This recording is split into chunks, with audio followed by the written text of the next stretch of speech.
ஸ்ரீமதே ராமானுஜாய நமக. ஆண்டாள் திருவடிகளே சரணம். நமஸ்காரம். நேற்றைக்கு ஆண்டாளின் பால் சோறு மூட நெய் பெய்து முழங்கை வழிவாரன்னு அந்த சர்க்கரை பொங்கலை சாப்பிட்டான் கண்ணபிரான். இன்றைக்கு பெரியாழ்வாரோட பக்குவத்தை அனுபவிப்போம். அக்கார அடிசல் பண்ணுறதுக்கு என்னென்ன சாமான்கள்னு கரெக்டாக லிஸ்ட்டு கொடுத்துட்டார் பெரியாழ்வார். சென்னல் அரிசி சிறு பருப்பும் செய்த அக்காரம் நறுநெய் பாலால் அப்படின்னு லிஸ்ட்டு கொடுத்துருக்கார். அரிசி பால்லையே வேகணும்னு இவரும் சொல்கிறார். இவர்கிட்டேருந்து தான் ஆண்டாளே கத்துண்டாளாம்.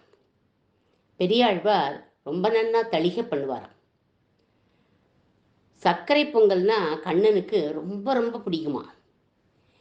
இவர் பண்ணின பால் சோறை கண்ணன் எப்படி சாப்பிட்டான்? அவன் பண்ண லீலைய பாருங்கோ. யசோதை வீட்டு இளம் சிங்கம் நடந்து வந்துட்டு இருந்தது கோகுலத்தில். இவனோட வீடு தாண்டி 6வது வீடு. அப்போ அந்த வீட்டு வாசல்ல நிற்கிற போது கம கம கமகன்னு வெள்ளப்பாகு நெய்யும் சேர்ந்த வாசனை மூக்க தொலைச்சுதான். சட்டுன்னு நம்ம கண்ணன் நின்றுட்டான். அந்த வீடு யாரோட வீடுன்னா பிரியதமன் அப்படிங்கிறவனுடைய வீடு. பிரியதமன் இவனோட விளையாடுறவன் தான். ஆனால் அவன் ஒரு தொட்டாசினிங்கி. அதனால வேணும்னே என்ன தெரியுமா பண்ணுவான் கிருஷ்ணன்? அவனை அழவிடணுங்கிறதுக்காக, டை உன்னோட டூ இன்னைக்கு காய், உன்னோட நாங்கள் பேச மாட்டோம் அப்படின்னு சொல்லிடுவான். ஆனால் இவனுக்கு காரியம் ஆகணும்னா பழம் விட்டுடுவான். இப்போ இவனுக்கு காரியம் ஆகணும். அதனால என்ன பண்ணலாம் அப்படின்னு யோசனை பண்ணான். ஏன்னா இவ வீட்டுக்குள்ளேருந்து தான் கம கமன்னு வாசனை வருது. நெய் வாசனையும் வெள்ளப்பாகு வாசனையும் வருது. அந்த சமயம் அந்த பிரியதமன் வீட்டிலேருந்து வெளியில் வந்தான். அவனை போய் கூப்பிடுறான். ஏ பிரியதமா பிரியதமா அப்படின்னு கூப்பிட்டான். அவன் என்னடா அப்படின்னு கேட்டான். உன்னோட இன்னிலேருந்து நான் பழண்டா, சரியா அப்படின்னா. பாவம், அது ரொம்ப இன்னசென்ட். உடனே ரொம்ப சந்தோஷப்பட்டது. கண்ணா அப்படின்னு சொல்லிட்டு அவனை கட்டி பிடிச்சிட்டு, நானும் உன்னோட பழண்டா. அவனோட விளையாடினா வெண்ணெயெல்லாம் திருடுற போது கூட அழிச்சுட்டு போவானா. அதனால இது பழம் அப்படின்னு வித்து. அவன் என்ன பண்ணினா, கண்ணன் என்ன பண்ணா, பிரியதமனியை குரு குரு குருன்னு பார்த்தான். ஆமாண்டா, இன்னைக்கு உங்கள் வீட்டில் ஏதாவது விசேஷமாடா அப்படின்னு கேட்டான். ஆமாண்டா, எங்கள் வீட்டில் இன்னைக்கு திருவோணம் அப்படின்னு சொன்னான். அதனால்தான் அம்மா சாமிக்கு வேண்டின்ட்டு சக்கரை பொங்கல் பண்ணிட்டு இருக்காடா அப்படின்னா. ஏய், உங்கள் அம்மா கிட்ட சொல்லி எனக்கும் கொஞ்சம் தர சொல்கிறியாடா அப்படின்னு கேட்டான். உனக்கு இல்லாமையாடா, நான் சொல்கிறேன்டா அப்படின்னா அவன். அதுக்கப்புறம் என்ன சொன்னால், டே பிரியதமா பிரியதமா, இந்த திருவோணம் இல்லை, அது ரொம்ப விசேஷம்டா, குளிச்சுட்டு தான் சாப்பிடணும்னு யசோத அம்மா சொல்லியிருக்காடா. நான் நேத்திக்கே குளிச்சுட்டேன்டா, நீ குளிச்சுட்டியோ அப்படின்னு கேட்டான். இல்லைடா, நான் இன்னும் குளிக்கலடா அப்படின்னா. நதியில் தான் போய் குளிக்கணும் தெரியுமா, அதனால நீ போய் நதியில் குளிச்சுட்டு வா, அதுக்குள்ளே நான் இங்கேயே உட்காண்டிருக்கேன், உங்கள் ஆற்று வாசல்லையே உட்காண்டிருக்கேன் அப்படின்னா. சரின்னு இந்த பிரியதமன் என்ன பண்ணான், ஓட்டம் முன்னாடியுமா நதியில் குளிக்கிறதுக்கு ஓடி போயிட்டான். போகிறப்போ சொல்லிட்டு வேற போகிறது, கண்ணா நீ எங்கேயும் போயிடாதடா, இங்கேயே இரு, நான் வந்துடுறேன் அப்படின்னு வேற சொல்லிட்டு போச்சு. அவன் போன உடனே கண்ணன் என்ன பண்ணான், அவள் வீட்டுக்குள்ளே போனான். மாமி மாமி அப்படின்னா. கண்ணன் குரலாட்டம் இருக்கே அப்படின்னு அந்த மாமி வெளியில் வந்தார். வாடா கண்ணா அப்படின்னா. உங்கள் ஆற்றுல இன்னைக்கு என்ன மாமி விசேஷம் அப்படின்னு கேட்டான். அதுவாடா, இன்னைக்கு திருவோணம்டா, பெருமாளுக்கு வேண்டின்ட்டு அக்கார அடிசல் பண்ணிட்டு இருக்கேன்டா அப்படின்னா. 12 திருவோணத்துக்கு வேண்டிய அக்கார அடிசல் பண்ணிட்டு இருக்கேன்டா அப்படின்னு சொன்னான். அதுக்கப்புறம் அந்த குழந்தை கேட்டது, பூஜை எல்லாம் ஆயிடுத்தா மாமி அப்படின்னு கேட்டது. ஆயிடுத்துடா கண்ணா அப்படின்னு சொன்னோடனே, எனக்கு பசிக்கிறது மாமி, கொஞ்சோண்டு பிரசாதம் கொடுப்பேடா அப்படின்னு கேட்டான். உடனே உனக்கு இல்லாமையாடா வாடா உள்ள அப்படின்னா குழந்தைய உட்காத்தி வச்சா, இலைய போட்டா, ஒரு கரண்டி அக்கார அடிசில் கொண்டு வந்து போட்டா. உடனே குழந்தை சொல்லிட்டு, மாமி திகட்டுமே மாமி, கொஞ்சம் தொட்டுக்கிறதுக்கு ஏதாவது ஊறுகாய் இருந்தால் போடுங்கோளே அப்படின்னா. உடனே அவள் உள்ளே போய் மாங்காய் ஊறுகாய் எடுத்துட்டு வரேன்னு உள்ளே போனா, இலையில போட்ட சுவடே இல்லாமல் எல்லாத்தையும் சாப்பிட்டுட்டான். திரும்பி மாங்காய் ஊறுகாய் எடுத்துட்டு வந்தா, என்ன மாமி வெறும் ஊறுகாயை மட்டும் கொண்டு வரேள், அக்கார அடிசிலே நீங்கள் போடலையே மாமி அப்படின்னா. போட்டேனேடா. இல்லை மாமி நீங்கள் மறந்துட்டேன். அப்படியாடா, எனக்கு வர வர ஞாபகமே இருக்க மாட்டேங்கிறதுடா அப்படின்னா.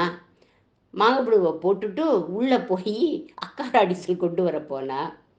வந்தா மாவடு ஊறுகாய் போட்டிருந்தா இல்லையா, அது காலி.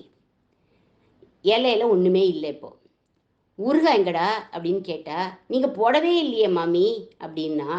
உடனே ஊறுகாய் கொண்டு வர போனால் அந்த அக்கார அடிசில் போட்டுட்டு ஊறுகாய் கொண்டுட்டு வரப்போது பார்த்தா அந்த அக்கார அடிசில் சாப்பிட்றான்.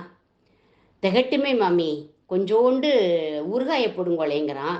உடனே போனா வந்தா போனா வந்தா எத்தனை முறை நடந்தாலோ தெரியாது. அது கண்ணனுக்கு தான் வெளிச்சம். ஊறுகாயும் அக்கார அடிசலும் மாறி மாறி கொண்டுட்டு வந்துட்டே இருந்தா. கண்ணனும் போடவே இல்லை போடவே இல்லை போடவே இல்லைன்னு சாதிச்சான். இலையும் அப்படியே வழித்து போட்ட மாதிரியே இருந்தது, புதுசாகவே இருந்தது. 12 படி அரிசி போட்டு அண்டா நிறைய கிளறி இருந்த அக்கார அடிசல் காலி. கரண்டியை உள்ளே விட்டால் டங்குன்னு கரண்டி சத்தம் கேட்குறது.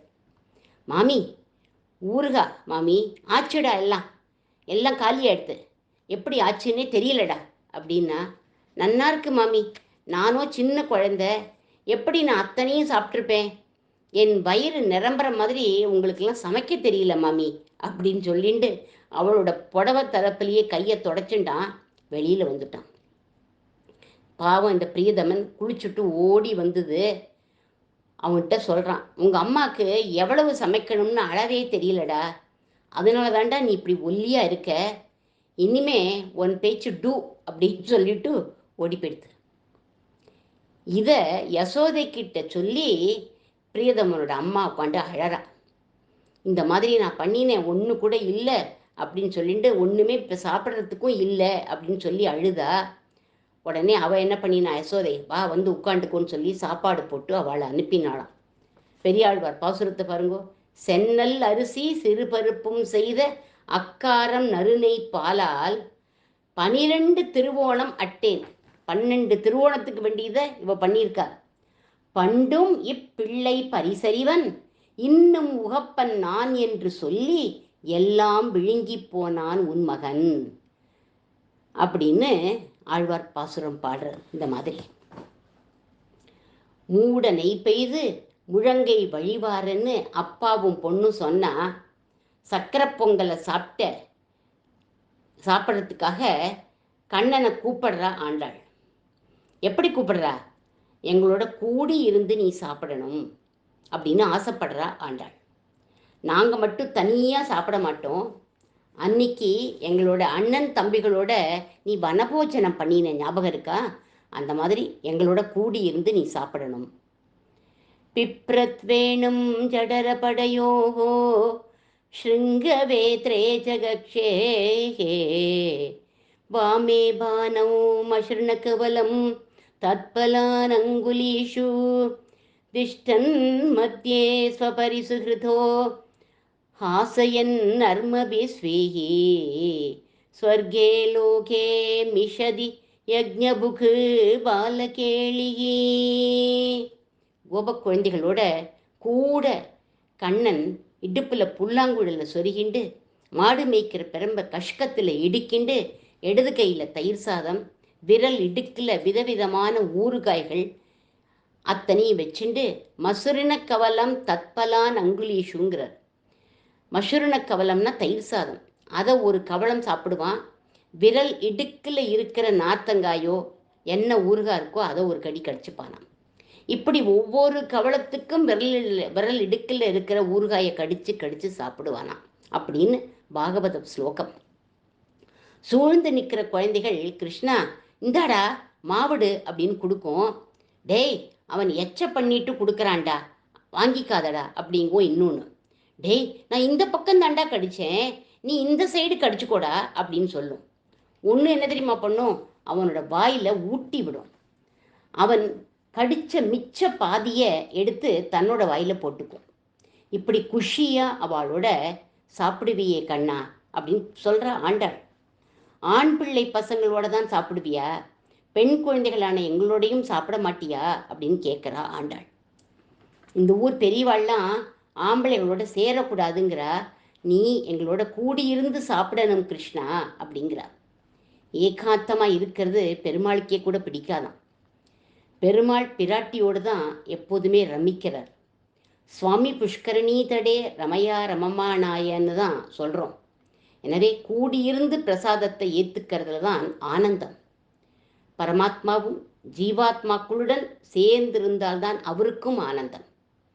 பக்தைஹி பாகவதைச ஆஸ்தே விஷ்ணுஹு அச்சிந்தியாத்மா அப்படின்னு பெருமாளும் கவலை இல்லாமல் இருக்காராம் பக்தாளோட கூடி இருக்கிற போது. அடுத்த வாரம் கூடியிருந்து குளிர்ந்துங்கிற இந்த பதத்தை அனுபவிப்போம். ஆண்டாள் திருவடிகளே சரணம்.